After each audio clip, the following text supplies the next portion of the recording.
เลิมพระชนมพรรษา6 รอบ 28 กรกฎาคม 2567 ประกอบด้วย อักษรพระปรมาภิไธย วปร อยู่ตรงกลาง อักษรว ใช้สีขาวนวล สีแห่งวันจันทร์ วันพระบรมราชสมภพ ตามคติมหาทักษา อักษรป ใช้สีเหลือง วันพระบรมราชสมภพ พระบาทสมเด็จพระบรมชนกาธิเบศรมหาภูมิพลอดุลยเดชมหาราช บรมนาถบพิตร และอักษรรอ ใช้สีฟ้า วันพระราชสมภพ สมเด็จพระนางเจ้าสิริกิติ์ พระบรมราชินีนาถ พระบรมราชชนนีพันปีหลวง อยู่เป็นรูปทรงของเพชร อันหมายถึงพระปรมาภิไธย มหาวชิราลงกรณ์ เพชรสีขาวหรือสีน้ำเงินแก่ อันเป็นสีของขัตติยกษัตริย์ ภายนอกกรอบของเพชรประกอบด้วยแถบสีเขียว อันเป็นสีแห่งเดชวันพระบรมราชสมภพ ประกอบด้วยเพชร72 เม็ดหมายถึงพระชนมพรรษา72 พรรษาเบื้องบนประดับพระมหาพิชัยมงกุฎแสดงถึงทรงเป็นพระราชาธิบดีโดยสมบูรณ์เบื้องหลังพระมหาพิชัยมงกุฎประดิษฐานพระนพดลมหาเสด็จฉัตรแสดงถึงพระบรมเดชานุภาพแผ่กระจายไปไกลทั่วทุกหนแห่งเพื่อปกป้องคุ้มครองและช่วยเหลือประสบกนิกรของพระองค์ทั่วทั้งแผ่นดินยอดจงกลฉัตรประกอบรูปพรหมพักตร์ดอกจำปาทองห้อยระบายชั้นล่างนพดลมหาเสวตฉัตร8 ดอกหมายถึงพระบารมีแผ่ไปทั่วทั้ง8 ทิศเลข10ภายใต้พระมหาพิชัยมงกุฎหมายถึงพระมหากษัตริย์รัชกาลที่10แห่งพระบรมราชจักรีวงศ์เบื้องล่างปลายแถบแพรเบื้องขวามีรูปโคจสีกายสีม่วงชมพูประคองฉัตร7 ชั้นหมายถึงข้าราชการฝ่ายทหารเบื้องซ้ายมีรูปราชสีห์กายขาวประคองฉัตร7 ชั้นหมายถึงข้าราชการฝ่ายพลเรือนผู้ปฏิบัติราชการสนองงานแผ่นดินเบื้องล่างประกอบด้วยลวดลายพญานาคกายสีเขียวอันแสดงถึงนักษัตริย์ปีมะโรงอันเป็นปีพระบรมราชสมภพแพรแถบสีส้มคลิบทองซึ่งเป็นสีแห่งมูละของวันพระบรมราชสมภพภายในแพรแถบมีข้อความว่าพระราชพิธีมหามงคลเฉลิมพระชนมพรรษา6 รอบ 28 กรกฎาคม 2567 ใต้อักษรพระปรมาภิไธยประกอบด้วยตัวเลข72หมายถึงพระชนมพรรษาลวดลายเฟื่องอุบาทและลวดลายดอกรวงผึ้งดอกไม้ประจำพระองค์มีสีทองอันหมายถึงความเจริญรุ่งเรืองของประชาชนและประเทศชาติ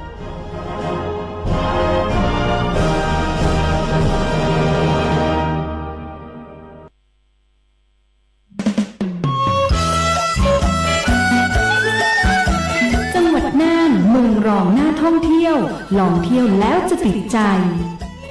จังหวัดน่านมีแหล่งท่องเที่ยวที่หลากหลายมีทรัพยากรการท่องเที่ยวที่เป็นสิ่งดึงดูดใจให้นักท่องเที่ยวอยากมาเยี่ยมชมในจังหวัดน่านทั้งการท่องเที่ยวเชิงนิเวศในการเยี่ยมชมอุทยานแห่งชาติและธรรมชาติการท่องเที่ยวเชิงวัฒนธรรมในการเยี่ยมชมวัดวาอารามและวิถีชีวิตความเป็นอยู่ของประชาชนในจังหวัดน่านที่มีความหลากหลายทางวัฒนธรรมโดยใช้การบริหารจัดการและการมีส่วนร่วมของคนในชุมชนลักษณะประชารัฐโดยนอกจากจะไม่ทำลายต้นทุนการท่องเที่ยวเดิมแล้วยังต้องใช้ประโยชน์ให้สมดุลกับระบบนิเวศมาร่วมกันพัฒนาการท่องเที่ยวจังหวัดน่านให้เกิดความยั่งยืนรักษาประเพณีวัฒนธรรมดั้งเดิมไว้เพื่อต้อนรับนักท่องเที่ยวสู่จังหวัดน่านกันนะคะ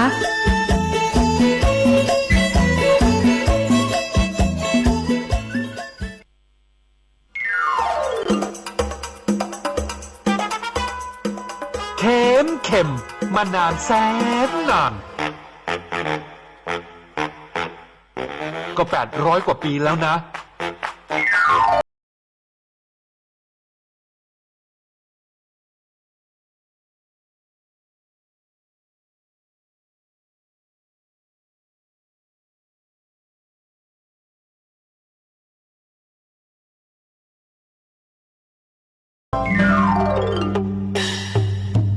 กินกันมานานแสนนาน แต่ก็ยังลำแต้ๆหนา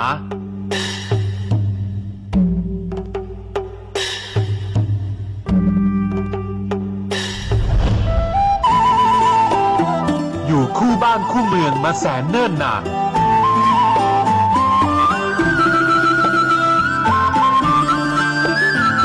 ถักทอมานานแสนนานงามตึ้งผ้าตึ้งคนเนอ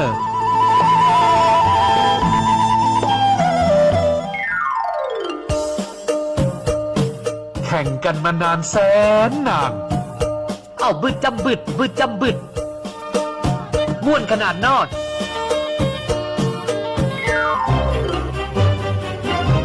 อันนี้น่าจะนานมากกว่าก่อนจะเป็นน่านอีกนะ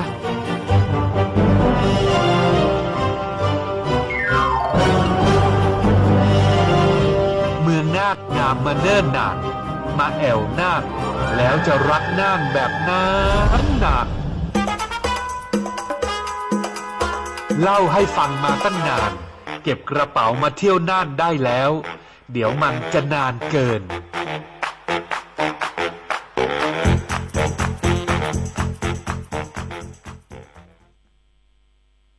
ซ้อนใครให้ใส่หมวกหมวกกันน็อกถือว่าเป็นอุปกรณ์ที่สำคัญมากที่สุดของผู้ใช้รถจักรยานยนต์คนขี่หรือคนซ้อนมอเตอร์ไซค์ไม่ว่าจะไปใกล้หรือไกลก็ควรใส่หมวกกันน็อกหากเกิดอุบัติเหตุไม่ว่าจะเป็นคนขี่หรือคนซ้อนท้ายต่างก็มีความเสี่ยงที่จะบาดเจ็บเท่ากันแต่คนซ้อนมีสิทธิ์เจ็บมีสิทธิ์ตายมากกว่าคนขี่แต่ดูเหมือนว่าความตระหนักเรื่องความปลอดภัยนี้จะถูกละเลยด้วยเหตุผลต่างๆนานามีเด็กไทยจำนวนมากถึง 1.7 ล้านคนที่ซ้อนท้ายมอเตอร์ไซค์แต่มีเพียงแค่ 7% เท่านั้นที่ผู้ปกครองสวมใส่หมวกกันน็อกให้กับเด็กระหว่างการเดินทางเรากำลังจะบอกว่าเด็กทุกคนมีความฝันและความฝันจะเป็นจริงไม่ได้ถ้าหากพวกเขาไม่ได้โตเพราะอุบัติเหตุเกิดขึ้นได้ทุกเวลา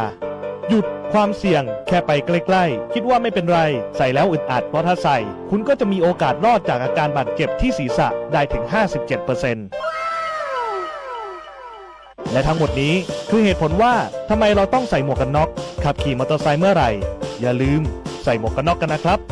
ด้วยความห่วงใยจากห้างหุ้นส่วนจำกัดจงเกษมมอเตอร์น่านและเวสป้าน่านนคร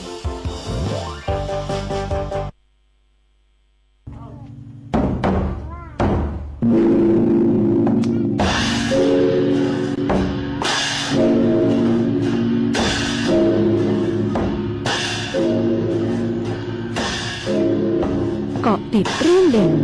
รายงานข้อมูลข่าวสารประเด็นสาธารณะเติมสาระประโยชน์ที่น่าสนใจทุกเช้าเพื่อคนเมืองน่านในรายการเช้านี้ที่น่านออกอากาศทุกวันจันทร์วันพุธถึงวันศุกร์เวลา 8 นาฬิกาถึง 9 นาฬิการับฟังได้ทางสถานีวิทยุกระจายเสียงแห่งประเทศไทยจังหวัดน่าน FM 94.75 เมกะเฮิรตซ์ติดตามรับชมรับฟังผ่านทาง Facebook Live และ YouTube Channel สวทน่านกรมประชาสัมพันธ์โทรศัพท์สนทนาร่วมรายการได้ที่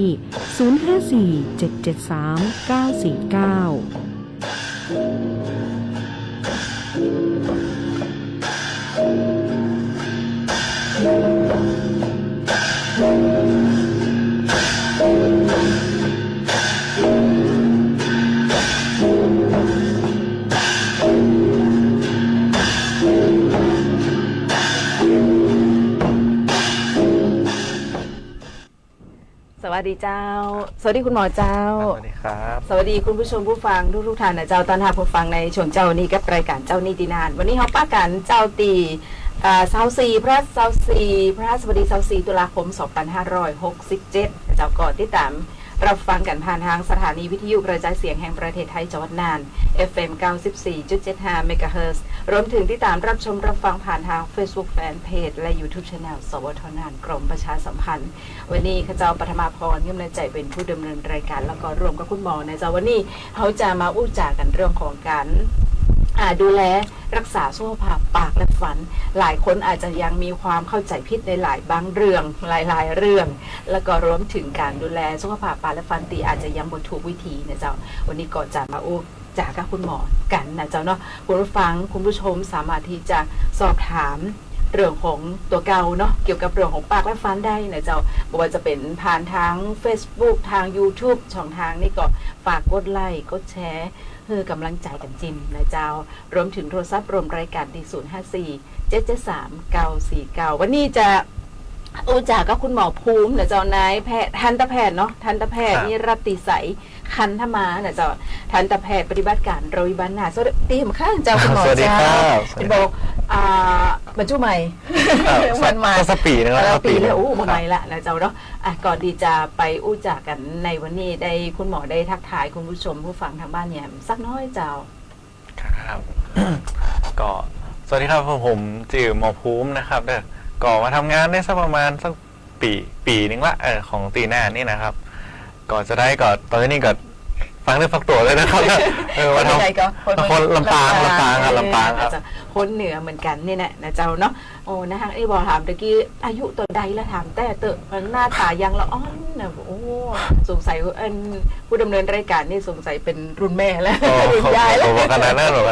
เจ้าหน้าตาละอ่อนเนาะคุณหมอรุ่นใหม่ๆนะเจ้าเก่งๆทั้งนั้นเลยเนาะวันนี้นะเจ้าคุณผู้ชมผู้ฟังเขาจะมาอู้จากกันเรื่องของการดูแลสุขภาพปากและฟันกับคุณหมอภูมินะเจ้าก็หลายๆเรื่องตาตีประเด็นติเตรียมมานะเจ้าคุณหมอบางอย่างเนี่ยคุณผู้ฟังบางทีพี่น้องประชาชนอาจจะยังเข้าใจคลาดเคลื่อนเข้าใจผิดอยู่ก็มีเนาะและหลายๆเรื่องก็ยังเหมือนดูแลสุขภาพปากและฟันบ่ถูกต้องบ่ถูกวิธีกันนะวันนี้เราจะมาอู้จากันโดยเฉพาะเรื่องแรกเนี่ยไปดูก่อนว่าเสียวฟันทางปากทำไงดีพี่แป้งก็เคยเป็นอยู่ๆเหมือนกับว่าเวลาเขากินกินไอ้อย่างที่มันของเปรี้ยวๆหรือว่าไอ้อย่างที่มันของห้องอย่างมันจะเหมือนมันจืดเข้ามาเย็นนะครับเพราะไอ้อย่างก็เนี่ยจะได้ป่ะแต่ก่อนจะวิวว่าเนี่ยจะได้เนี่ยไปดูกันว่าสาเหตุของการเสียวฟันอย่างตะกี้เขาบอกไปเนาะเหมือนว่ากินน้ำเย็นหรือกินของส้มๆเนี่ยบางทีมันก็จืดขึ้นหัวปะเนี่ยนะสาเหตุมาจากอย่างของก็สาเหตุครับสาเหตุลักๆมันก็คือไอ้อู้เมืองดีกันได้ก่อนเนาะได้โอเคครับสลับกระไทยก็ได้โอเคครับก็สาเหตุลักๆนะครับมันก็คือว่าเหมือนกับว่าฟันเขาต้องหู้กันเนาะฟันเขาเนี่ยมันจะมีอยู่สามจั่น3จั่นจั่นแรกคือจั่นเคลือบฟันอันนี้คือเป็นจั่นที่เขายิ้มล้อหันเลยสีขาวๆเนาะครับแล้วจั่นต่อไปคือเนื้อฟันเนื้อฟันเนี่ยมันก็จะมีว่าเริ่มมีความรู้สึกละถ้าสมมติว่าเขาไปแตะอย่างนั้นนะแล้วก็จั่นสุดท้ายเป็นจั่นโพรงประสาทฟันอันนี้ก็จะมีพวกเส้นประสาทอย่างนี้นักเลยครับแล้วก็พอแบบว่าพอถ้าสมมุติว่าจั่นไอตัวจั่นแรกเนาะจั่นเคลือบฟันเขาลุดไปครับมันก็จะเนี่ยคือแปลว่าพวกไอตัวสิ่งกระตุ้นต่างๆเช่นแบบน้ำเย็นของเปรี้ยวๆอย่างนี้ครับมันก็จะแบบทำให้เกิดแบบว่าอาการเสียวฟันได้เพราะว่ามันสามารถแบบลงไปจั่นเนื้อฟันครับได้เนาะนั่นหมายความว่าตั้งนอกเนี่ยยังมูซื้อเตือถ้ายังมีตัวเคลือบฟันอยู่อีกครับส่วนใหญ่ถ้ามีตัวเคลือบฟันอยู่มันจะบ่ฮู้ซึกครับแต่ว่าถ้าสมมติเขากินของเปรี้ยวๆนักๆจั่นเคลือบฟันมันก็จะลุดไปบางส่วนก็ง่ายคือเวลาเขาแปรงฟันนี่เนาะแปรงฟันมันก็ลุดไปน้อยหนึ่งละแต่ว่าถ้าเขาแบบบัดเติมมันกลับไปบัดเติมไอตัวที่มันเป็นส่วนประกอบของฟันกลับเข้าไปเนี่ยมันก็จะแบบเป็นช่องอยู่ฮะเนาะผ่านเข้าไปคือแบบรู้สึกว่าเสียวฟันในชั้นที่2ในชั้นที่2อยู่ฮะเนาะใช่ครับเดี๋ยวก่อนก็เลยบอกว่ามันลุดได้แล้วมันมีการเติมเข้าไปได้โดยการตั้งนอกลุดได้เติมได้ไปลุดเข้าไปจั่น2อะไรยังไงจั่น2เนี่ยมันเป็นตัวอย่างก็ตะกี้จั่น2คือเป็นจั่นเนื้อฟันเนาะเนื้อฟันเหมือนกับว่าที่ใต้มันก็จะมีต่ออะไรกันในฟันจะเป็นต่อเชื่อมระหว่างแบบเคลือบฟันกับเนื้อฟันนี่ครับแล้วปกติคือต่อตรงบนเนี่ยมันจะปิดปกติจะปิดแต่พอเขาแบบว่าทำมันอย่างเช่นแบบกินของเปรี้ยวๆเนาะหรือว่าเขาแบบว่าแต่น้ำเย็นๆนี่ก็บ่เป็นยังส่วนใหญ่จะแบบว่าเป็นพวกกรดนักกว่าครับแล้วก็ทำยางที่บางคนแบบล่าเลยไหมอาจจะเป็นพ่อมันจะมีอย่างก็แถมอันนึงคือการว่ายน้ำเนี่ยสำคัญเลยว่ายน้ำนี่งงเลยมันก็ค่อยเป็นจะได้อย่างการว่ายน้ำถึงเป็นกัน เขาเวลาว่ายน้ำเนี่ยเขาต้องเลือกสระว่ายน้ำดีๆเลยนะต้องถ้าเป็นไปได้นี่คนเป็นสระน้ำเกลือครับถ้าเป็นสระที่เป็นคลอรีน คลอรีนส่วนใหญ่มันก็จะเฮาก็จะป้าที่เป็นคลอรีนมันก็ ใช่ส่วนใหญ่ทุกวันนี้เขาจะเจอคลอรีนครับแต่ว่าถ้าตีสระว่ายน้ำเนี่ยเขาตรวจดีละว่ากา pH แล้วกันว่าความเป็นกรดเนี่ยมันแบบมันต่ำนะมันต่ำล่ำไปเนี่ยเขาก็จะแบบบ่ได้ละต้องปรับให้มันดีขึ้นเนี่ยแต่ว่าบางตีแล้วกันบางตีเช่นของหมอเคยเจอตีจังไม่แยกกับมีเหมือนกันเขาไม่ได้ปรับเลยเราไข้กับมาด้วยอาการเสียวฟันทั้งปากเขาขอพอแล้วแบบโอ้ก็คือกับบ่ฮู้สาเหตุไงตอนแรกคือยาสีฟันเขาก็ใจมีฟลูออไรด์อย่างถูกหมดละแล้วก็บ่ฮู้เลยว่าพ่ออย่างแต่หันฟันเขาแบบหน้าฟันเขาแบบมีแหวงๆอย่างน้อยหนึ่งมันจะแหวงน้อยหนึ่งครับเขาก็เลยถามว่าไปเนี่ยอย่างแม่กับไปว่ายน้ำมาตั้งแต่ละออนเป็นนักกีฬาว่ายน้ำเนี่ยเรานะเพิ่งกำลังฮู้เหมือนกันนะคนฟังถึงบอกว่าวันนี้เขาต้องมาอู้กันว่ามันบางอย่างเขาก็บ่ฮู้เนาะดูแลฟันมาถูกก็มีนะครับแล้วก่อนแต่มันก็ถ้าจะให้ดีสุดถ้าสมมติว่ายน้ำมันแต่นะมันแต่ถ้ากังวลเรื่องนี้มันก็จะมีแบบการเนี่ยเฟือกไอตัวเฟือกสลับไซว่ายน้ำก็มีครับครอบไว้ครอบไว้ก่อนที่จะลงน้ำอีกก่อนจะไปว่ายน้ำก็มีเหมือนกันครับก็ถ้าอยากเนี่ยก็ไปโรงพยาบาลได้เหมือนกันก็มีเหมือนกันถ้าคิดว่าเป็นอย่างถ้าอันพวกนักว่ายน้ำอย่างนั้นนี่แต่ว่าบางทีมันก็ได้มาตรฐานแล้วมันก็เลยบ่มีเป็นอย่างถ้ามาตรฐานก็มีปัญหาเลยครับแต่นี่เป็นบางตีเนาะกำลังหู้เหมือนกันนะว่าเรื่องของน้ำก็มีส่วนทำให้การเสียวฟันทั้งปากได้เหมือนกันมันเป็นจะได้เจ้าอาการเสียวฟันตะกี้จ้านที่2เองนะถ้าจ้านที่3นั่นคืออย่างถ้าไปถึงจ้านที่3ในส่วนใหญ่มันเป็นคือเส้นสายโพรงประสาทฟันเนาะคือส่วนใหญ่ถ้าไปถึงจันนั่นเนี่ยแสดงว่ามันแบบส่วนใหญ่เป็นการพุฟันเสียละแม่นครับพุไปถึงโพรงประสาทฟันเนี่ยเชื้อโรคก็ลงไว้ส่วนใหญ่มันจะกลายเป็นแบบแรกๆก็เสียวเนาะหลังๆมันจะปวดเลยจะปวดฟันละอันว่าต้องรอไปถึงขั้นที่3เนาะขั้นที่ขั้นที่2นี่ก็น่าจะเริ่มแล้วเหมือนกันถ้าเกิดว่ามีรู้สึกว่ามีอาการเสียวฟันเขาก็ต้องเริ่มไปหาหมอละมันเป็นจะได้พองอาการเสียวฟันก่อนที่แบบบางคนบอกใครนี่บ่เป็นยังไปเรื่อยๆผสมไปเรื่อยๆอีเนี่ยอาการเบื้องต้นนะไม่เป็นใจของเจ้าคุณหมอก็ถ้าเริ่มแรกเลยกันเนาะมันจะเป็นตอนที่เขากินของเย็นๆอันเนี้ยเย็นๆเนี่ยถ้าเขายังหัวเขาเสียวฟันก่อนเรากินเย็นๆพอคือบางคนก็มันก็เสียวฟันสักซี่เดียวเนี่ยก็คืออาจจะมันเสียวทั้งปากเวลาเสียวฟันนี่มันจะมาเสียวทั้งปากมันแล้วแต่คนเลยครับก็เหมือนที่บอกถ้าสมมติว่าใจยาสีฟันที่มีฟลูออไรด์ฟลูออไรด์นี่คือเป็นตัวทดแทนที่แบบจั่นนอกฟันที่มันลุดไปนะครับมันมาเคลือบถ้ายาสีฟันเขาบอกมีฟลูออไรด์เนี่ยคือเสียวฟันแน่นอนคิดว่ามันอาจจะไม่ได้เสียววันนี้แต่ว่าข้างหน้าอาจจะเสียวนะครับคือพี่แป้งนะเข้าใจว่าอันยาสีฟันทุกยี่ห้อเนี่ยมันมีฟลูออไรด์อยู่แล้วเนี่ยทุกยี่ห้อมีบางยี่ห้อกับบ่มีแต่ติดแล้วกับคุณหมอนัทเนี่ยเพิ่งบอกว่าบางยี่ห้อกับบ่มีแม่นครับเหรอส่วนใหญ่จะเป็นยี่ห้อพวกสมุนไพรครับที่บ่มีกะต้องดูดีๆแหละดูดีๆที่บ่มีหรือว่าไงมันก็เขาจะมองว่ามีก็บ่ได้ว่าเดี๋ยวนี้เขาเขียนไว้เหมือนกันว่าส่วนผสมของฟลูออไรด์ถ้าเขาเขียนชัดเจนแล้วก็มีใจได้แต่ว่ามันต้องมีปริมาณแหละที่เหมาะสมตัวเช่นในเด็กเนาะในเด็ก6 ขวบว่าประมาณตั้งแต่เกิดถึง6 ขวบอันนี้ต้องใจแบบว่า1จะเป็นเลย1,000มีส่วนตัว1,000ถ้าใจนักไปก็บ่ดีถ้าเป็นละออนเนี่ยถ้าใจฟลูออไรด์นักไปเนี่ยฟันก็จะตกกระครับฟันก็จะเป็นแบบคราบขาวๆตรงฟันอยู่เนี่ยอย่างนักล่ำไปกับบดีน้อยไปกับบดีเนาะอยู่ตรงกลางๆเนาะเดี๋ยวตอนจบรายการพี่จะถามว่าระยะสีฟันที่ใจมีก่อนเดี๋ยวก่อนพูดได้ก็ได้อู้ได้เลยระยะเลยอู้ได้กันคือบางยี่ห้อต้องสังเกตเหมือนกับอันคุณหมอว่าอันนี้ยาสีฟันชนิดไหนยี่ห้อไหนตีมีฟลูออไรด์เขาไปดูได้แต่ถ้าเป็นบอเขียนไว้ว่ามีส่วนผสมของฟลูออไรด์เขาจะโหได้ว่ามีหรือบ่มีตรงนี้ก็ถ้าเขาบอกเลยไม่ได้เขียนไว้เลยมั้งก็คือแสดงว่าบ่มีก็ถ้าบอกก็ที่แท้ก็มันสามารถดูตีอย่างก็ส่วนผสมได้ครับมันก็จะเขียนว่า โซเดียมฟลูออไรด์ประมาณเนี้ยครับจืดประมาณเนี้ยเขาก็ลองไปพอก็ได้ว่า เอ๊ะมีก็คือหลายๆยี่ห้อที่พอแบบบ่มีแม้แต่เขามาฟลูออไรด์เลยครับมันจะเป็นภาษาอังกฤษเนี่ยมีคำว่าฟลูออไรด์สักน้อยเลยเนี่ยก็เลยแบบน่าจะบ่มีไว้ก่อนเนื้อเขานี่เข้าใจนะว่าฟังนะบางคนอาจจะเข้าใจเหมือนปีแป้งก็ได้นะว่า เข้าใจว่าไอตัวยาสีฟันทุกยี่ห้อมันน่าจะมีฟลูออไรด์อยู่ในหั่นแล้วนะแต่บางคนมันแป้ฟลูออไรด์ก็มีก็มีจ้ะก็เคยมีเหมือนกันแต่ว่าที่แต่น่าจะบ่ใจแป้ฟลูออไรด์คือบางคนเขาว่าใจยาสีฟันที่มีฟลูออไรด์แล้วรู้สึกแบบพันปากแสบปากยุบจิบอันที่แต่บ่ใช่บางครั้งก็บ่ใช่อาจจะมาจากสาเหตุอื่น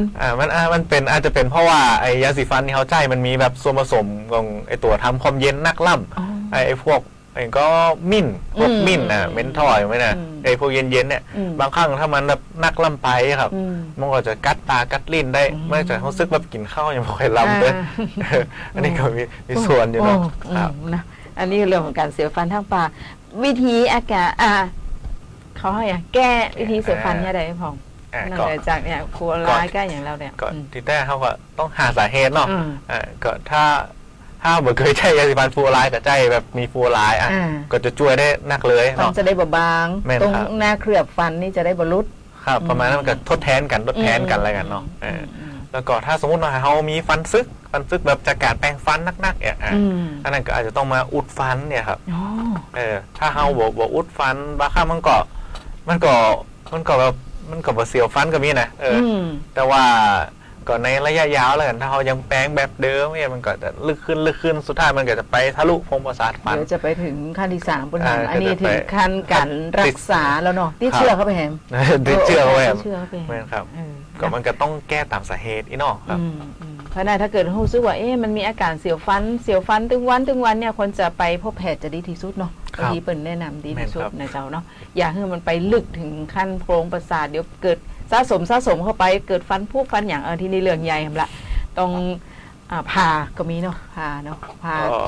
าฟันผ่าอย่างแล้วก็รักษากับฟันแปลงท่อแต่คิดเราคุณหมอบอกทำฟันทีนึงหลายหมื่นอยู่นะฟังแล้วมันเบอร์ไปจะได้มดนะเนาะครับเพราะฉะนั้นเขาต้องดูแลเนาะดูแลก่อนเนาะก่อนจะไปถึงขั้นนั้นเรื่องเสียฟันทางปากเนี่ยคุณฟังต้องเนาะดูแลบ่ให้ฟันของเขาเสียหายวันต่อ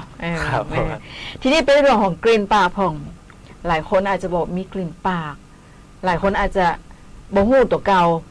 บางทีบางเข้าใจว่าบางทีเขาไปใกล้คนอื่นเนี่ยบางทีเขาอ้วกเขาได้กลิ่นละเนาะแต่เจ้าตัวอาจจะบ่ฮู้ก็ได้กลิ่นปากมาจากอย่างผ่องก็ถ้าเป็นในส่วนของแบบหมอของพันตะอะไรกันนะหมอฟันนี่นะครับมันก็โดยส่วนใหญ่กลิ่นปากเนี่ยมันก็จะมาจากลักๆอยู่2อย่างแล้วกัน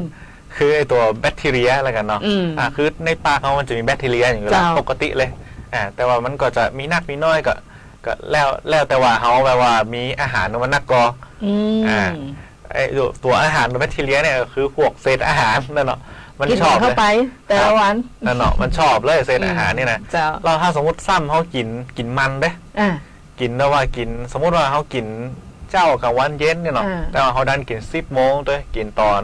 กินจุ๊บกินจิ๊กกินตลอดเวลาประมาณนั้นครับกินเป็นเวลาเนาะมันก็คือในปลาเขาจะเป็นกรดแบคทีเรียมันชอบกรดมากเลยมันก็ซ้ำแบบเจริญเติบโตได้ดีกินปลาเนี่ยมันก็จะหนักขึ้นสะสมขึ้นแม่นครับแล้วก็คือในแหมยางหนึ่งมันก็ต้องดูว่าไอตัวคือบางคนมันก็จะเป็นแบบลิ้นบางคนแล้วกันลิ้นบางคนคือมันก็เอื้อต่อกันอยู่ของพวกเศษอาหารแบคทีเรียหมายถึงคือถ้าลิ้นบางคนเขาจะเป็นแบบเซ็กเขาห้องว่าเป็นหลุมเป็นคล้ายๆหลุมเป็นห้องอะไรเป็นห้องเหมือนเศษอาหารอาจจะไปเกาะอยู่ตามลิ้นเองก็แม่นครับถ้าเขาแบบแปรงลิ้นดีๆนี่เนี่ยโอ้โหแน่นอนครับมีกินแรงสะสมแรงสะสมแต่ส่วนใหญ่เต่าที่เจอนี่ลักๆก็จะเป็นพวกไม่ได้คุยหินปูนมากกว่าส่วนใหญ่ถ้ามีกินปากไม้นะก็หินปูนก็จะนักละคนนี้น่าจะหินปูนนักละเนี่ยนะแล้วก็บางครั้งมันก็อาจจะเกิดจากฟันผุได้ตัว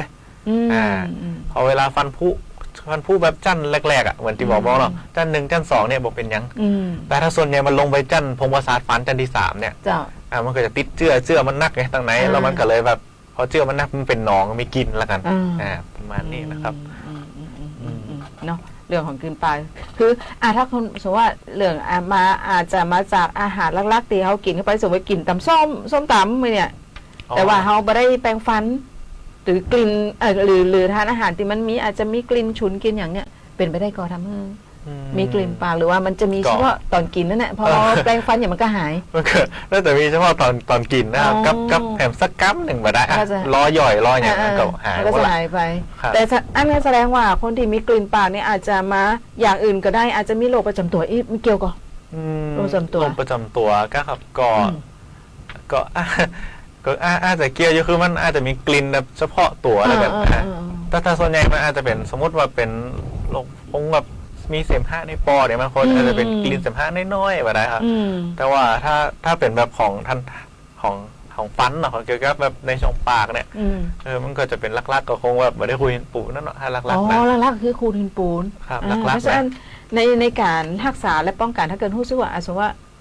มีกลิ่นปากละเขาจะไปต้องให้หมอวินิจฉัยกันว่าสาเหตุลักๆมาจากอย่างแต่ถ้าเขารู้สึกมีเขาสามารถบอกเขาได้เลยบอกต้องอายนะครับเพราะว่าหมอเขาอยากหาสาเหตุเขาอยู่ละเพราะบ่มีไข่แบบตีจะยากว่าปากเหม็นตลอดไงใช่บุคลิกก็เสียเนาะไปอู้ก็ไผ่บางทีเขาก็แล้วบางทีเขาไปอู้สมมติว่าเขาได้กินคนที่อู้ก็เขามีกลิ่นเขาก็บอกกล้าบอกเขากว่าบอกไปแล้วเปิ่นจะอายก็อย่างนี้เนี่ยหมอมาบอกหมอได้ด้วยมาบอกเนาะครับมาบอกหมอก่อนได้เนาะที่นี่บางคนเขาบอกฮู้ไงคุณหมอว่าตัวเองมีกลิ่นปากนะเขาจะมีการเช็คจะได้ว่าเขามีกลิ่นปากหรือว่าเห็นอู้ก็ไผ่แล้วบางทีเขาเมื่อหน้านี้เนี่ยมาจากเพราะอย่างเงี้ยเขาจะเช็คได้ก็ว่าเขามีกลิ่นบางทีบอกฮู้ไงถ้าบอกฮู้ก็ง่ายๆมาคุยปูนแล้วหมอจะฮู้เลยเหรอมันเป็นจะได้คุณหมอถ้าเกิดมันก็ถ้าสมมติอันนี้ก็คือถ้าสมมติการเปิดแม่นไม้เนาะมันก็ไม่ได้กินตอนไหนเดียวแต่พอแบบหมอกำลังก้มไปทำก็รู้สึกตื่นเลยมันจะเข้ามาเลยอ่ะเขาจะรู้สึกแต่เขาก็อาจจะไม่ได้บอกคนไข้เนาะเขาก็ถามว่าวันนี้กินอะไรมาก็ลองถามกันเพื่ออาจจะประจัยก็ได้พอคนไข้บอกก็เป็นแบบก็กินปกติเขาก็เริ่มสงสัยแล้วกินแบบตีแห้งๆมาจากไหนนะส่วนใหญ่ก็จะมาจากหินปูนส่วนใหญ่ก็หินปูนครับบางครั้งก็จะเป็นพวกฟันผุทะลุโพรงประสาทฟันเหมือนที่ว่านะกลิ่นเป็นกลิ่นหนองอะไรกันกลิ่นหนองโอ้โหขนาดนั้นเลยแต่มันก็ไม่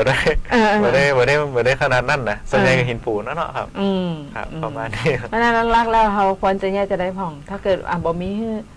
แปรงฟันทุกวันปกติคนเขาแปรงฟันอยู่แล้วเนาะแปรงฟันอย่างน้อยก็2 เวลาอยู่ละเจ้าก่อนนอนแล้วก็แปรงฟันใช่ไหมคัดฟันเนี่ยครับแล้วก็สำคัญคือแปรงลิ้นละกันแปรงลิ้นขออย่างน้อยแปรงลิ้นคือดีๆเนาะเพราะว่าบางคนนะแปรงกูอย่างดีหมดเลยเลยก็ลิ้นก็จะเป็นแบบคราบสีดำๆสีแบบน้ำตาลเนี่ยบางคนก็จะเป็นสั้นกับมีครับปกติเขาแปรงฟันมันก็จะอยู่ในปากมันบ่ไปพร้อมกันนะคุณหมอมันต้องเน้นลิ้นเลยกันต้องหมอแปรงลิ้นเลยอีกอะก็บอกขนาดนั้นครับก็คือเขาก็คือแปรงประมาณ2 นาทีเนาะ2 นาทีต่อ1 ครั้งเนาะ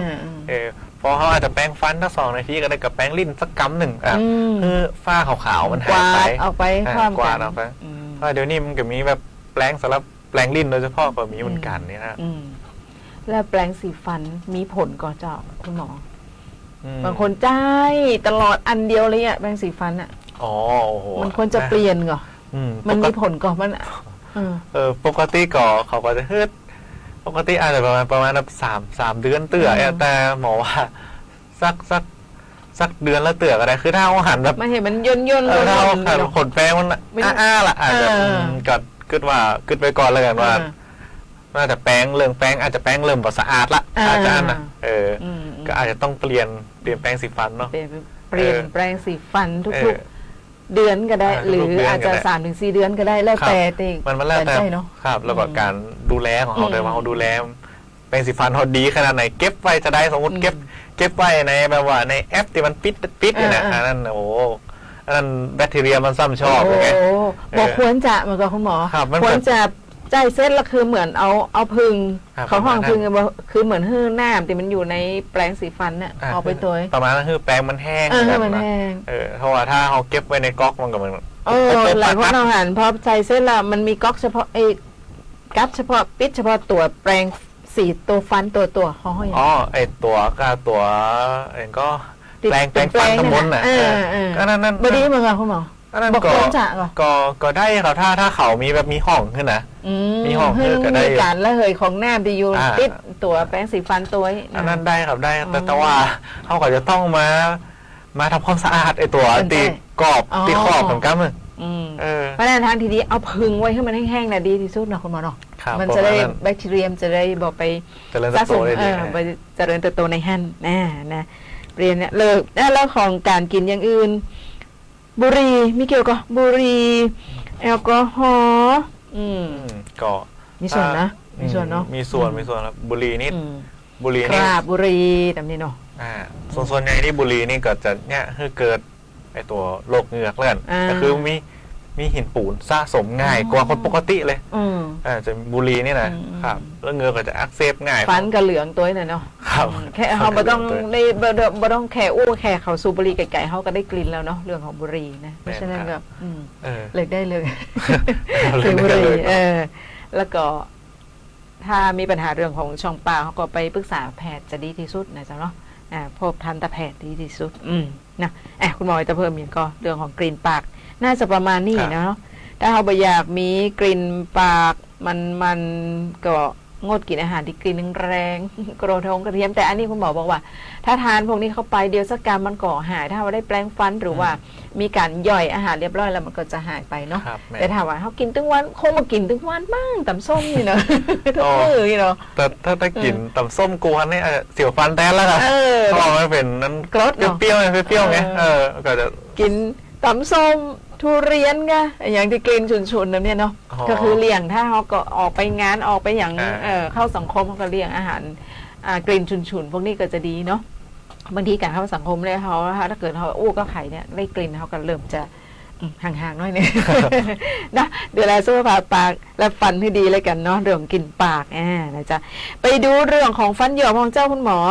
ฟันโยกถอนหรือไม่หลายคนจะบอกว่ามันจับแล้วเหมือนมันค้อนอยู่ฮะน่ะรวมถึงฟันน้ำนมก็ฟันอย่างตัวเนี่ยเขาควรจะถอนก็นะก่อนที่จะไปดูว่าต้องถอนหรือบ่ถอนไปดูสาเหตุของฟันโยกก่อนคุณหมอเกิดจากอะไรอย่างก็ส่วนใหญ่แล้วกันฟันโยกนี่มันเกิดจากหมอวนไปเรื่องหินปูนเนาะหินปูนส่วนใหญ่เลยก็คือเขาแปรงฟันบ่สะอาดด้วยไงเอาแปรงฟันบ่สะอาดเนี่ยส่วนใหญ่คนส่วนใหญ่เนาะเป็นเพราะนี่เนาะก็คือเป็นโรคเหงือกเนาะเป็นโรคเหงือกเนาะก็คือง่ายๆถ้าจะคืออธิบายว่านี่อย่างมันถึงโยกได้นะก็คือเหมือนกับตอนแรกเนาะตอนแรกเหงือกเขามันแนบกับฟันดีเลยแต่ว่าพอเขาแปรงฟันบ่สะอาดเนี่ยเหงือกเขาก็จะอักเสบเนาะมันก็จะบวมพอมันบวมปุ๊บมันก็จะไม่ค่อยแนบกับฟันต่อได้มันจะบวมแบบไม่ค่อยแนบเนาะแล้วพอเศษอาหารเขากินเนาะแล้วก็ยัดลงไปแหมเขายัดลงไปแหมมันก็ซ้ำแบบเหงือกก็ซ้ำบวมลึกขึ้นจนกระทั่งแบบมันไปแบบไปถึงกระดูกละบอกว่าเหงือกไปจะหมดละถึงกระดูกละเนี่ยนะมันก็ไอตัวพวกแบคทีเรียเนี่ยมันก็เลยแบบโอ้ไปถึงกระดูกละมันก็เลยกินกระดูกสักน้อยหนึ่งจะคือเข้าใจง่ายเลยกันเข้าใจง่ายคือหินกินกระดูกฟันนะครับกินกระดูกรอบๆเนาะฟันก็เลยโยกก็คือถ้าจะสรุปง่ายๆก็คือมันเหมือนกับถ้าเขามีหินปูนนักเนาะหินปูนจะไปกินเหงือกเลยไปเบียดเหงือกเลยนะเบียดเนื้อกินเหงือกแล้วก็ไปตรงแบบไอตัวกระดูกด้วยกินกระดูกเนี่ยคือฟันโยกเนาะแต่ว่าบางครั้งมันก็อาจจะเป็นแบบถ้าเขาได้รับอุบัติเหตุเนี่ยนะจะเกี่ยวกับฟันโยกเหมือนกันนี่นะเป็นไปได้เนาะอุบัติเหตุเหมือนอย่างรถหรือว่าอุบัติเหตุด้านอื่นก็ได้เนี่ยเจ้าหรืออาจจะล่มก้าอย่างก้าแล้วไปเอานาเนี่ยไปซับใส่นั่นนี่ของแข็งไปฟันพอดีบางคนว่าฟันหักก็มีเนาะเวลาเกิดอุบัติเหตุเนี่ยถ้าบ่หักก็อาจจะทำให้ฟันโยกก็ได้สาเหตุบางครั้งอันหนึ่งสาเหตุเนี่ยก็อาจจะเกิดจากตัวฟันผุนี่เหมือนกันฟันผุนี่ก็เป็นสาเหตุหนึ่งบางคนก็มาแบบโอ้แก้มบวมหน้าบวมเลยนะนั่นเนาะส่วนใหญ่คือส่วนใหญ่คือถอดดิบวมแล้วมันก็จะแบบว่าฟันก็จะโยกตัวแต่ว่าถ้าเขาแบบสามารถเอาเชื้อโรคตัวไหนออกได้เนาะอาจจะต้องแบบมีการแบบกรีดแล้วหนองออกหรือว่าแบบรักษารักฟัน รักรวมด้วยเนาะรวมตัวเนาะ อืม พอเนี่ยมูนี่ปุ๊บฟันก็มันก็จะเริ่มแบบว่าแน่นขึ้นเองนี่ก็มีเหมือนกันกระดูกก็จะเริ่มกลับมาคนเดียวก็มีนี่ครับ ก็ต้องไปหาหมอดีกว่าเนาะโอ้ถ้าไผ่ถามว่าขนาดบวมหรือว่าเข้าไปอยู่ในหลังฟันขนาดนั้นแล้วคง มันบดทนขนาดนั้นแก้นะหรือว่าบางคนเพราะบางคนปวดฟันเนี่ยกินยาแก้ปวดมันบรรเทาไงก็เลยบอกไปหาหมอก็ก็ได้อยู่เป็นกันย้ำกันจนรอมันเป็นนักพาดบันประกันผงหันน่ะมันพอมันเป็นนักเข้าไปฟันเกิดผุเกิดอย่างขึ้นมาต้องถอนแล้วกันนี่แล้วถอนฟันกำก็บอกถอนฟันที่แปลงก่อนถ้าในเวลานี่ฟรีอยู่ละฟรีตามซิทอยู่เนาะตามซิทของแต่ละคนอยู่ละแต่ถ้าทำฟันนอกเหนืออย่างอื่นอาจจะค่าใช้จ่ายตัวมาแน่นอนเนาะแต่ว่าถามว่าฟันมันมีพยาถอนแล้วเกิดถอนไปแล้วมันก็ต้องใส่คืนกับหมอแม่นก็แม่นครับอันเรื่องฟันอื่นมันก็โยกเย่เข้าไปหากันเนี้ยนะถ้ามันมีช่องอยู่หั่นนะเจ้าเนาะทีเนี้ยมาถึงกันที่ว่าฟันโยกต้องถอนก่อนจะเป็นถอนก่อนเนาะก็ที่แท้คือมันก็มีการรักษาอยู่ลักๆแล้วกันที่แท้คือเขาต้องหาสาเหตุก่อนมาจากอย่างก็ถ้ามาจากฟันผุทะลุโพรงประสาทฟันก็เหมือนที่บอกอาจจะต้องกรีดน้องหรือว่ารักษาลักฟันเนี่ยนะจะหายโยกเนาะแต่ว่าถ้ามันเกิดจากไอ้พวกแบบหินปูนส่วนใหญ่ฟันที่โยกแล้วเนี่ยแสดงว่าหินปูนมันอยู่ลึกมากเลยคุยหินปูนธรรมดาเนี่ยมันก็จะไม่ค่อยจ่วยละมันต้องมีระวังคุยหินปูนกับเก่าหลักฟันด้วยเก่าลากฟันคือเนี่ยจะได้ต้องออกมาตั้งนอกบอกต้องครับคือมันมองว่าจะใจเครื่องมือกันเล็กน้อยเนาะล่วงเข้าไปทำความสะอาดแต่อาจจะต้องมีฉีดยาชาก่อนเพราะว่ามันจะเสียวฟันเนี่ยครับแต่ว่าถ้าบางคนมันลึกกว่านั้นครับบางคนลึกกว่านั้นอาจจะต้องมีการแบบเปิดเหงือกหรือตัดเหงือกเปิดออกมาก่อนแล้วก็ก่อยทำความสะอาดแล้วก็ปิดกลับไปครับก็มีเหมือนกันมันแล้วแต่คนเนาะแล้วแต่หมอเขาประเมินเนาะถ้าตอนนี้ถ้าใครมีรู้สึกว่ามีฟันโยกอะไรโยกก็แนะนำคือไปตรวจก่อนแล้วกันเนาะมันจะล้อมันรุดเองครับถ้าล้อมันรุดเองนี่ส่วนใหญ่คือกระดูกตรงหั้นมันจะน้อยลงเรื่อยๆแล้วพอมันน้อยนักเนี่ยน้อยมากๆเลยนะแล้วเวลาเขาจะใส่ฟันปลอมมันก็จะใส่แบบบ่ค่อยได้เนาะเพราะว่ากระดูกคือบางคนที่ถอนทั้งปากไปนะครับนั่นคือส่วนใหญ่เขาล้อคือฟันมันโยกมดเนาะก่อนมาถอนเนาะส่วนใหญ่เนาะอันนั้นคือเหมือนที่หมอบอกคือเหมือนมันไปกินกระดูกไหมแมงก็กินกระดูกพอมันกินกระดูกนักๆเนี่ยมันก็กระดูกเขาจะบางๆเนี่ยเวลาใส่ฟันปลอมทั้งปากมันก็จะบ่ค่อยแน่นมันก็จะรุดเนี่ยถึงว่าผงแม่ว่าบางครั้งหมอก็พยายามทำฟันปลอมดีๆขนาดไหนมันก็รุดดีๆเพราะว่าเขาอาจจะปล่อยป้าละเลยด้านกันเนี่ยไม่ได้ถอนฟันไม่ได้ดูแลมันเนี่ยคือโวยๆเนาะก็มีเหมือนกันนะครับเพราะฉะนั้นถ้าเกิดว่าถ้ารู้สึกว่าฟันมันโยกแล้วก็ไปหาหมอก่อนอาจจะบ่ได้ถอนก็ได้หมอก็อาจจะรักษาฟันรักษาอย่างไปก่อนเพื่อมันก็อาจจะกลับเข้ามาคงทีได้แต่ถ้าเกิดมันโยกเหมือนจะรุดแล้วก็ต้องไปหาหมอแล้วเนาะอย่ารอให้มันรุดเองเดี๋ยวมันจะเป็นไปซี่อื่นหน้าแหมไม่ครับกระดูกก็หายไปเรื่อยๆเนาะบันโยกเพราะฉะนั้นก็ต้องถามถอนหรือบะถอนหรือจะให้รุดไปเองก็ให้หมอวินิจฉัยกันจะดีกว่าเนาะสุขภาพปากและฟันของเขาไปต่อเรื่องของการประสบอุบัติเหตุของประสบอุบัติเหตุแล้วฟันรุดเนี่ยจะไรหลายคนหันฟันรุดอยู่แล้วยังใดดีฟันเขามันจะเอากลับเขาติดเกาได้ก่อนนะคุณหมอเนี่ยได้ถ้าสมมติว่าเขาแบบว่าสมมติโดนอุบัติเหตุฟันรุดเลยฟันรุดออกมาเป็นซี่เต็มๆเลยนะถ้าเป็นซี่เต็มๆเนี่ยอย่างแรกถ้าสมมติต้องห้ามเขามีอย่างเลยต้องห้ามมีอย่างสักอย่างเลยมีหน้ามีอย่างเลยวิธีการง่ายที่สุดเลยอมเข้าไปในปากเอาก้าวเข้าไปที่เกาหมายถึงอมไปใส่เข้าไปที่เกานี่เหมือนได้แล้วเพราะบางมันเนี่ยบางมันแห้งกันหรืออะไรประมาณนั้นว่าไอตัวมันจะมีเนื้อเยื่ออยู่รอบๆนะครับเหมือนกับว่าถ้าอมไว้มันเหมือนกับว่ามันเหมือนมันหลอกมันแล้วกันว่ามันก็ยังอยู่ในตรงตีเดิมอยู่ประมาณนี้มันก็จะหลอกได้สักกำหนึ่งสักประมาณคือมันจะมีเวลาบอกอยู่เนาะถ้าจะให้ดีที่สุดถ้าแถวนั้นมีแบบร้านขายของมีอย่างก็ซื้อนมซื้อนมสดเนี่ยค่ะนมอย่างก็ได้นมอย่างก็ได้ที่นี้เป็นนมเนี่ยเนาะครับเป็นนมเนี่ยครับเอามาเราเอาฟันเราแจกไว้ไอ้นี่คือดีที่สุดเลยแล้วก็ถ้ารุดปุ๊บก็หีบไปหาหมอฟันเลยกันเลยเนาะหาบป้าเนี่ยกันบางทีหาบป้าเราฟันสมมติว่าอุบัติเหตุส่วนใหญ่ที่ถึงกับฟันรุดนี่มีอย่างพองเจ้าหมอเนาะอุบัติเหตุทางรถยนต์พกล้ม อันนี้ฟันหักฟันแตกได้ แต่ถ้าฟันรุดเนี่ยส่วนใหญ่แล้วมาจากอย่างมันมีก่อนมึงนานตีเกยเคสตีคุณหมอทำเหมือนว่าฟันรุดไหมมีก่อน เขาตอนที่ผมทำน่าจะบ้าเตือครับแต่ก็มีแบบว่าก็บางครั้งก็ฟันรุดมาเป็นซี่แต่ว่าอาจจะเพราะว่าตอนนั้นละอ่อนเนาะฟันรุดไปเนาะแต่ว่าบางคนผู้ปกครองเขาไม่ได้หู้ไงไม่ได้หู้เหมือนเท้าอ่ะเพราะว่าเดี๋ยวนี้การประชาสัมพันธ์อย่างมันก็เขาคงไม่ค่อยได้อู้เรื่องนี้ตัวใดบ่มั่นใจนะอาจจะอู้แล้วก็ได้แต่บอกบ่หันเลยเนาะเพราะว่าเขาก็เลยบ่ได้แจ้งไว้เขาก็เก็บไว้ในถุงซิปบ่ได้เรามาหาหมอคือก็มาหาหมอคือมันจะมีเวลามันอยู่เนาะถ้าเกินลักๆคือถ้าเกิน24 ชั่วโมงเนี่ยน่าจะใส่กลับไปบ่ได้ละแต่ว่าถ้าแจ้น้ำนมไว้เนี่ยโอกาสที่มันจะแบบสมมติเจอหมอเห็นวันเด็กเนี่ยก็ยังได้อยู่พอได้อยู่ซึ่งเขาสามารถใส่กั๊บเข้าไปฟันตีรุดออกมาได้เลยเนาะใส่กั๊บไปได้ครับแต่ว่ามันก็มันคือแล้วแต่เวลาแล้วกันถ้าซ้ำเมินอ่ะซ้ำมาหาหมอจ้ามันก็ซ้ำแปลว่าโอกาสที่มันจะกลับไปตีเดิมไม่เนาะเยอะตรงหันก็จะน้อยพอสมควรนี่ครับทั้งนี้ทั้งนั้นก็คือต้องลุดมาทั้งฟันมันก็บ่จะฮักมันก็คือถ้าฮักนี่คือได้ละฮักนี่คือโอ้ก็บ่น่าได้ละถ้าสมมติฮักกึ่งหนึ่งเนี่ยบ่ได้ละจะไม่ต้องถอนก็อันถ้ามันฮักจะนั่นมันจะปวดใจอย่างก็หมายถึงว่าส่วนอย่างฟันเฮาปกติเนี่ยเกิดมันฮักไปกึ่งเนี่ยเฮาอยากคงใจเกี่ยวอาหารบดอาหารได้ปกติกว่าคุณหมอถ้าฟันหักเนี่ยถ้าหมอว่าไม่ได้ส่วนมากเราต้องถอนมาก่อนเขาน่าจะลักคงลำคาญแล้วกันเขาคงลำคาญอ่ะสมมติบางครั้งมันบ่ซับกันเขาห้องฟันมันบ่ซับกันเนาะบางครั้งมันบ่ได้มาแบบมนมันแหลมไงทิ่มเงือกทิ่มปากทิ่มลิ้นอย่างครับ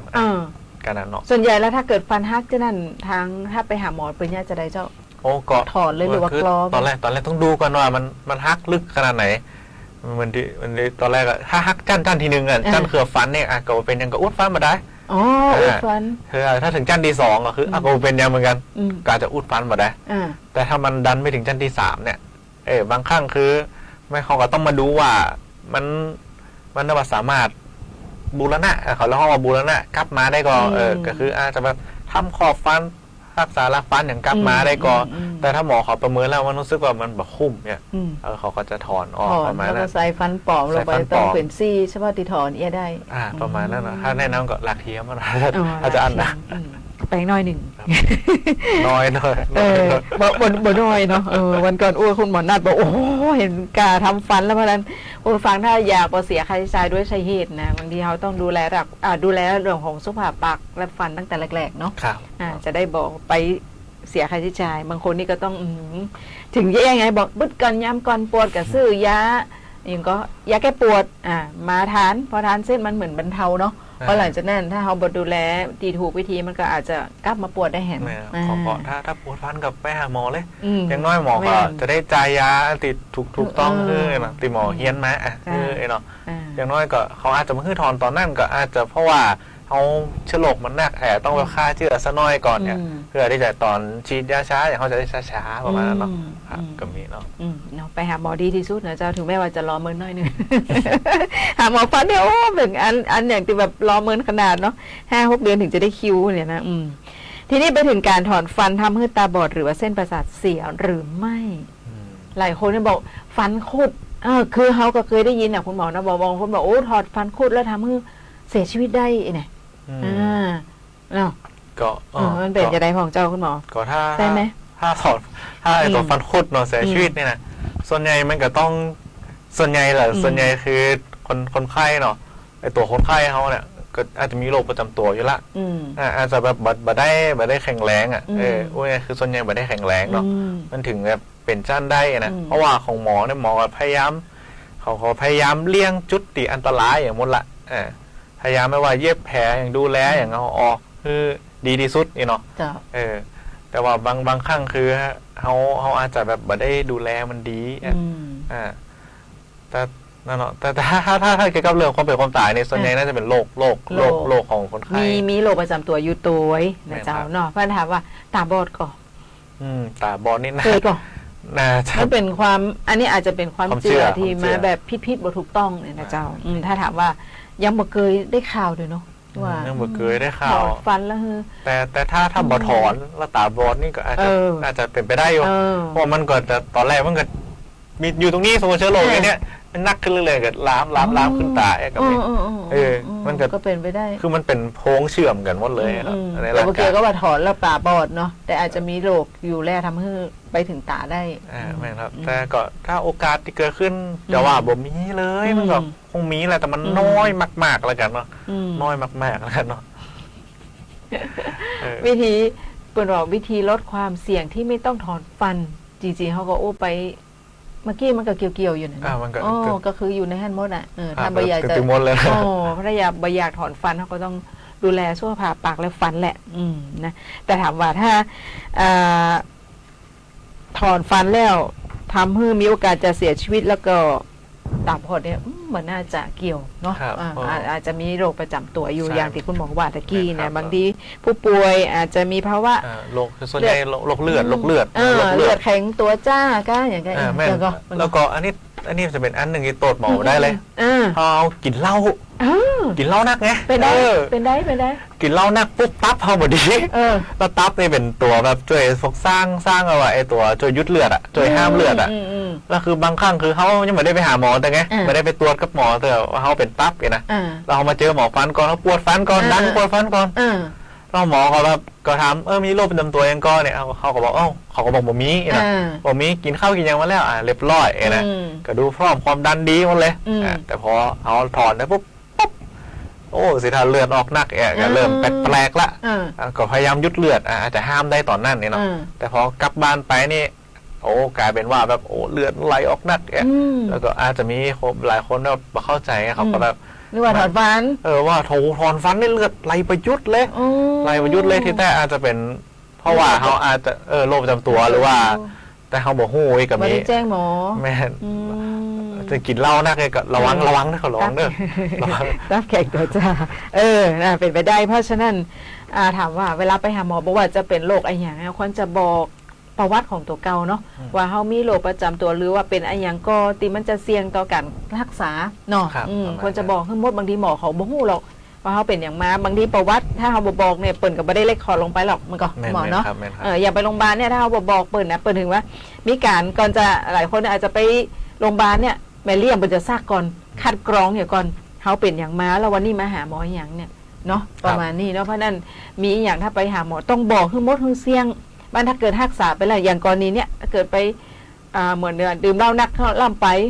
พอไปถอนฟันเลือดออกน้ำละนักล่ำไปแหมละเนี่ยอาจจะสาเหตุมาจากที่เขาโรคเขามีอยู่ยุดยามันจะยุดยากเนาะเลือดแข็งตัวจ้านะเจ้าเนาะเพราะฉะนั้นไปหาหมอบอกว่าจะโรคอย่างเนี้ยบอกคือหมดเสียงไปดูเรื่องของอันนี้ตะกี้จริงๆเขาโอ้ไปของแล้วเนาะคุณหมอเนาะที่บอกว่าถอนฟันแล้วจำเป็นต้องใส่ฟันปลอมไหมจำเป็นก่อนจำเป็นถ้าจำเป็นที่ถ้ามันแล้วแต่ซีที่ถอนแล้วกันถ้าสมมติเขาถอนแบบพวกฟันคุดเนี่ยนะอาจจะจำเป็นต้องใส่ก็ได้ถ้าเขาขอถอนครบเนี่ยนะครับผมจำเป็นต้องใส่เนาะแต่ว่าถ้าฟันดันเขามีดันเป็นตรงกลางไงส่วนใหญ่เดี๋ยวถอนสมมติฟันหน้าเนี่ยถอนซี่หนึ่งมันส่วนใหญ่มันจะเป็นฟันแค่ตรงกลางตรงระวางฟันส่วนใหญ่ที่ฟันที่เสียหายส่วนใหญ่จะเป็นฟันกลางกันคุณหมอเพราะอย่างมันใจนักกันหรืออะไรมันก็ใจทั้งปากแต่มันก็คืออาจจะเพราะว่าเขาบางครั้งคือฟันเขาซ่อนเขาอย่างเขาดูแลมันไม่ค่อยดีครับก็เกี่ยวเหมือนกันบางครั้งมันพุเอาอาจจะไม่ค่อยหันแล้วกันเวลาเขาอ้าปากบางครั้งเขาก็จะพอไปเรื่อยๆก็บานมีฟันผุอย่างเลยเป็นยังพอด้วยตัวเองบานจริงๆอาจจะพูดตั้งไหนก็ได้มันก็คุณหมอแม่ครับจริงมันอาจจะเป็นตั้งไหนก็ได้เนาะเนาะแต่ว่าก็ส่วนใหญ่ถ้าเป็นนะฟันดิเป็นตรงกลางแล้วกันตรงกลางนี่ควรใส่แล้วครับคนใส่นักสุดเพราะว่าถ้าบ่ใส่เนี่ยฟันข้างๆนี่มันมีโยงก็จะล่มเข้าหากันเช่นส่วนใหญ่จะหันชาติคือฟันหน้าบางคนถอนฟันหน้าไปซี่หนึ่งเราไม่ได้ใส่นะฟันก็จะล่มเข้ามาหากันละเหมือนฟันเกย์เห็นกับนี่ฟันไม่ครับฟันหน้ามันก็รู้สึกแบบไม่ค่อยงามละสำหรับคนไข้นะจะรู้สึกไม่ค่อยงามหมอก็เลยจะเกี่ยวอย่างก็ไม่ได้กับคุณหมอถ้าเคยบอไซถ้าเอาถอนไปแล้วมันเกี่ยวอย่างลำบากกว่าก็ถ้าลำบากแน่นอนคือสมมติว่าเขาถอนตั้งหลุมเราตั้งบนมันมีอยู่มันฟันมันกับบอซับลงมากันกะ ตรงห้ามก็จะมีช่องอยู่มึงก็ ครับมันจะมีช่องเซตอาหารนะ อ๋อ วันนี้มันอาจจะเป็นอย่างสมมตินะเขาอาจจะไม่ได้กึดอย่างแต่วันหน้าน่ะเขาอาจจะมาเอาเซตอาหารติดห้องนี่ อืม ห้องนี่เราหมอกับพ่อโอ้กัดไม่ได้ใส่ฟันปลอมเนี่ย อืม บางครั้งคือถ้าหมอก็จะบอกว่าถ้ายาคือมันหายได้แต่เกิดอาจจะต้องถอนฟันข้างๆ2 ซี่ไปแล้วใส่ฟันปลอบเนี่ยก็ได้ถอนอาจจะได้ถอนเพิ่มแอบนี้ครับ เพราะนั้นก็คือคำตอบก็คือควรจะใส่ ควรเท่านั้น แต่คุณหมอถอนสมมติว่าเขาถอนฟันวันเนี้ยเขาใส่เลยได้ก่อน โอ้ก็ถ้าจะอันนิดหมดได้ อ๋อ หมดได้ เพราะว่าถอนปุ๊บแล้วอย่าได้ฟันใหม่เลยเนี่ยเหมือนฟันปกติบ่ได้มันก็ อ๋อ เพราะอย่างเจ้าคุณหมอ ก็ถ้าที่แต่มันก็จะมีแบบ อืม ไอตัวการรักษาแบบหนึ่งก็คือเหมือนเขาแบบทำฟันปลอมมาก่อน อ๋อ แล้วก็ก่อยถอนฟันกับมีนั่นนี่จะส่วนใหญ่แต่เนี้ยกับเนี่ยกับฟันหน้าเนาะ คุณฟังท่านอาจจะมีสอบถามนี่เดี๋ยวทักสายก็ต้องคุณหมอเนาะ ครับ สวัสดีเจ้า อำเภอเวียงสารับคลื่นขาดได้หายเป็นอย่างไรครับ อ๋อเดี๋ยวให้ช่างเทคนิคเนาะบอกเนาะขาดหายก็เจ้าเวียงสาก็เจ้า ครับเวียงสาขาดได้หายกำลังสนใจเรื่องฟันอยู่ อ๋อได้เจ้าเดี๋ยวแจ้งช่างเทคนิคเปิดฟังอยู่ตั้งนอกเนาะขอบคุณเจ้ามีอย่างสอบถามคุณหมอเพิ่มเติมกับเจ้าเรื่องฟัน มันนี้ครับผมเคยไปทำมาใช้แล้ว โอเคขอบคุณเจ้า ครับ เจ้าสวัสดีเจ้าปีช่างเทคนิคเนอะรับทราบเนาะกลืนขาดหายมาอู้หนึ่งฟันเมื่อกี้เขาบอก ถ้าต้องใจเวลาต่อใดหรือว่าถ้าเขาหู้ละเขาจะไปถอนเขาเหมือนเขาไปทำฟันไว้รออีกอะคุณหมอ ครับแต่ส่วนใหญ่แต่เนี่ยก็ฟันหน้านะฟันหน้าก็อันนั้นก็ได้เหมือนกันครับ จ้ะ เกิดคือเนี่ยมาก่อนเนี่ยเนาะเราก็ถอนไปปุ๊บพอก็ใส่กลับเข้าไปเลย อันนี้ได้เลยมาก่อน แต่ตอน ก่อนนี้ ก็มีอยู่ครับ แต่ว่ามันก็ แล้วแต่ สุดท้ายพอครบประมาณแบบเดือนหนึ่งก็ต้องเปลี่ยนเป็นชิ้นใหม่ประมาณนั้นเหมือนใส่ชั่วคราวแล้วกัน ชิ้นใหม่นี่หมายถึงจะได้คุณหมอ ชิ้นใหม่ก็คือ สมมุติว่าเขาใส่หายซี่หน้านี่เนาะมันก็ตายซี่หนึ่งแล้ววันนั้นเขาแบบพิมพ์ปากอย่างนี้ละทำฟันปลอมมาละล้อละไอ้นะเอาถอนได้ปุ๊บปั๊บแล้วเขาก็ใส่ฟันปลอมใหม่เข้าไปเนาะมันก็จะอยู่ได้คือเหมือนกับว่ารอเหงือกมันหายเลยใส่ไปชั่วคราวรอเหงือกมันหายแต่หมอเขาก็จะนัดมาแบบมาเช็คมาอย่างมากอแบบจุดที่เขาเจ็บอย่างเรื่อยๆครับมาปรับตัวครับแล้วพอสุดท้ายพอครบเดือนหนึ่งแผลมันก็จะหายหมดละแผลมันก็จะปิดไปนิดละส่วนใหญ่นะอันนั้นก็ถ้าใจอันเดิมต่อเนี่ยบางครั้งมันอาจจะไม่ได้แนบเหงือกขนาดนั้นละกันเศษอาหารอาจจะไปติดอย่างบางครั้งมันอาจจะแบบไปกดเหงือกล่ำบางครั้งนะมันเนี่ยคือแบบเขาเจ็บเขาอย่างเงี้ยเนาะก็เลยอาจจะเนี่ยใหม่น่าจะดีนะคำว่าแย่ใหม่นี่หมายถึงว่าระหว่างตีเขาใส่ไอ้ตัวฟันชั่วคราวนั่นน่ะครับระหว่างตีเขารอเนี่ยเขาก็ต้องไปพิมพ์ฟันของเขาเองมันก็หมายถึงว่าก็คือถ้าครบ1 เดือนแล้วนะครบ1 เดือนแล้วก็ไปพิมพ์ฟันปลอมอันใหม่เลยประมาณนะครับมันเนี่ยอันใหม่อันนี้ก็เป็นทางเลือกหนึ่งสำหรับหลายๆคนที่ว่าบ่อยากแบบถอนฟันแล้วก็แบบฟันหายไปจะแต่ส่วนใหญ่มันจะเนี่ยได้กับฟันตั้งหน้าเด้อขอบอกไปก่อนเด้อฟันตั้งหน้าเด้อฟันตั้งไหนแล้วถ้าเกิดตั้งไหนยังไงถ้าเกิดว่าถอนไปเนี่ยจะได้ปล่อยไว้จะอันกันหรือว่าคงต้องปล่อยไว้จะอันค่ะแล้วมันบอกเก๋บอกอย่างกันตั้งไหนคนส่วนใหญ่ก็บอกเพราะว่ารู้สึกว่ามันรอได้แล้วกันคือมันถ้ามันเหมือนก็ประมาณสักที่แต่ประมาณ3 เดือน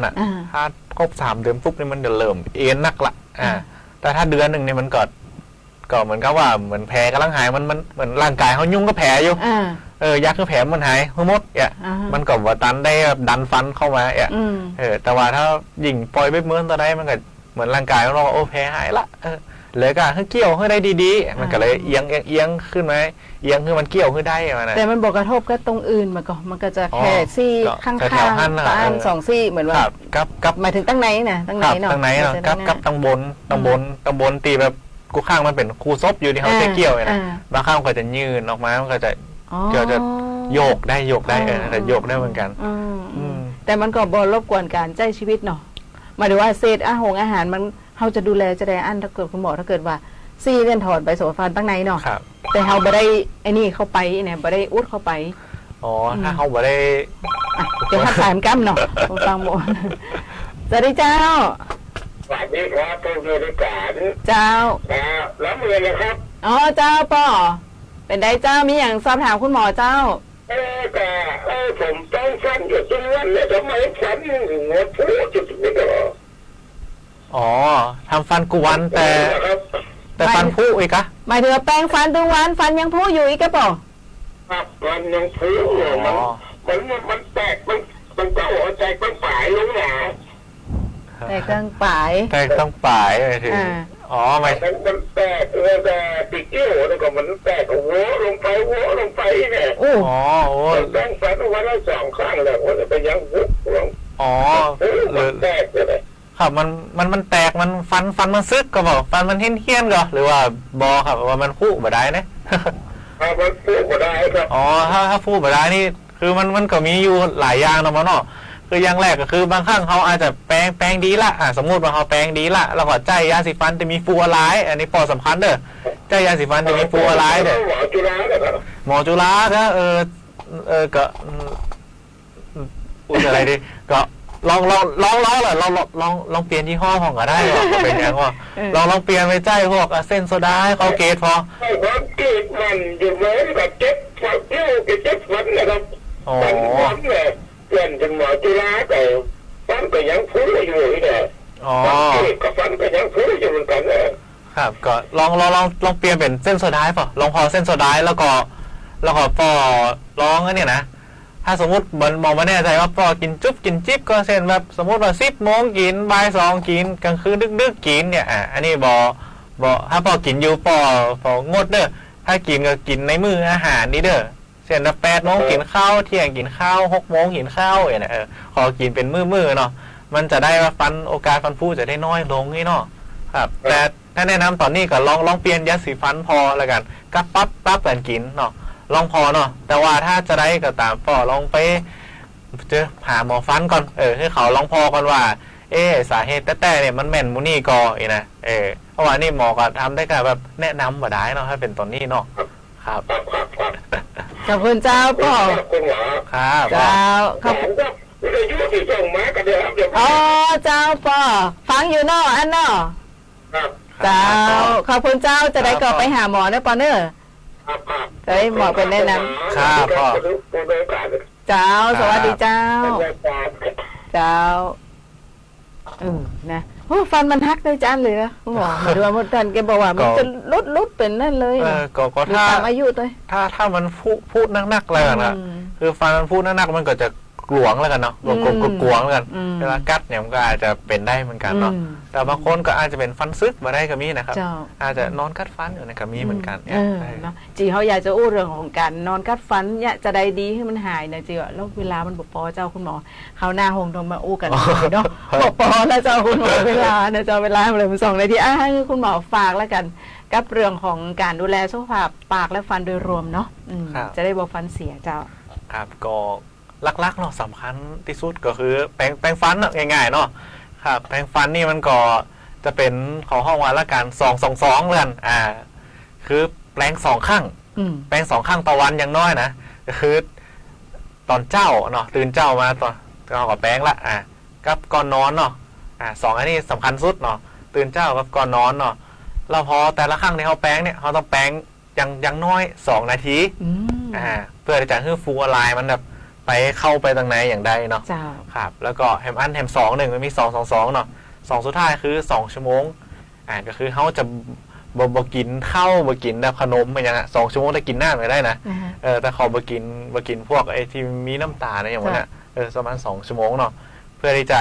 ให้ว่าบ่ให้พวกแบคทีเรียอย่างมัน หลังแปรงฟันมันมาว่ามันชอบพวกกรดไงกรดเวลาเขากินข้าวเซตมันจะเป็นกรดลาสมมติว่าเขากินแบบของอาหารจุบจิบเนาะมันก็จะซ้ำเป็นกรดมันขึ้นแบคทีเรียก็ชอบเลยก็มาแบบปั๊บฟันก็จะพุแฮมครับส่วนใหญ่ถ้าเป็นละออนเขาก็จะแบบกินลูกอมเนาะสมมติ10 โมงกินลูกอมบ่ายก็กินลูกอมเนาะส่วนใหญ่ก็ถ้าฟันพุนักๆก็เป็นกินส่วนใหญ่แล้วกันเนาะครับเนาะนั่นนะฝึกวินัยของลูกตัวนะเจ้าเพื่อกินหรือแม้แต่คนเฮาเนาะกินให้เป็นเวลาแล้วก็2-2-2เนอะตามสูตรนะเจ้านะเจ้าวันนี้หมดเวลาอย่าเลยเจ้าเนาะสงสัยคราวหน้าคงน้องมาอู้ประเด็นกันอื่นต่อนะเจ้าคุณหมอเนาะวันนี้ขอบคุณคุณหมอภูมินะเจ้าขอบคุณคุณผู้ชมผู้ฟังทางบ้านตัวบดีลืมดูแลรักษาสุขภาพปากและฟันเนาะเขาจะได้บอกต้องไปหาหมอฟันนะเจ้าวันนี้ช่างเทคนิคคือภาพและเสียงคุณสุรชัยสอนศรีนะเจ้าข้าเจ้าปฐมาพรนี่นะเจ้า ายและคุณหมอภูมินำรายการจากลาคุณฟังไปก่อนป้ากันใหม่พฤหัสบดีหน้าสวัสดีเจ้า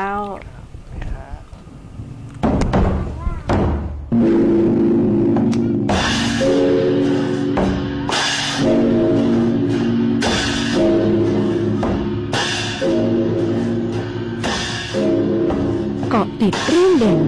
รายงานข้อมูลข่าวสารประเด็นสาธารณะเติมสาระประโยชน์ที่น่าสนใจทุกเช้าเพื่อคนเมืองน่านในรายการเช้านี้ที่น่านออกอากาศทุกวันจันทร์วันพุธถึงวันศุกร์เวลา 8 นาฬิกาถึง 9 นาฬิการับฟังได้ทางสถานีวิทยุกระจายเสียงแห่งประเทศไทยจังหวัดน่าน FM 94.75 MHz ติดตามรับชมรับฟังผ่านทาง Facebook Live และ YouTube Channel สวทน่านกรมประชาสัมพันธ์โทรศัพท์สนทนาร่วมรายการได้ที่ 054 773 949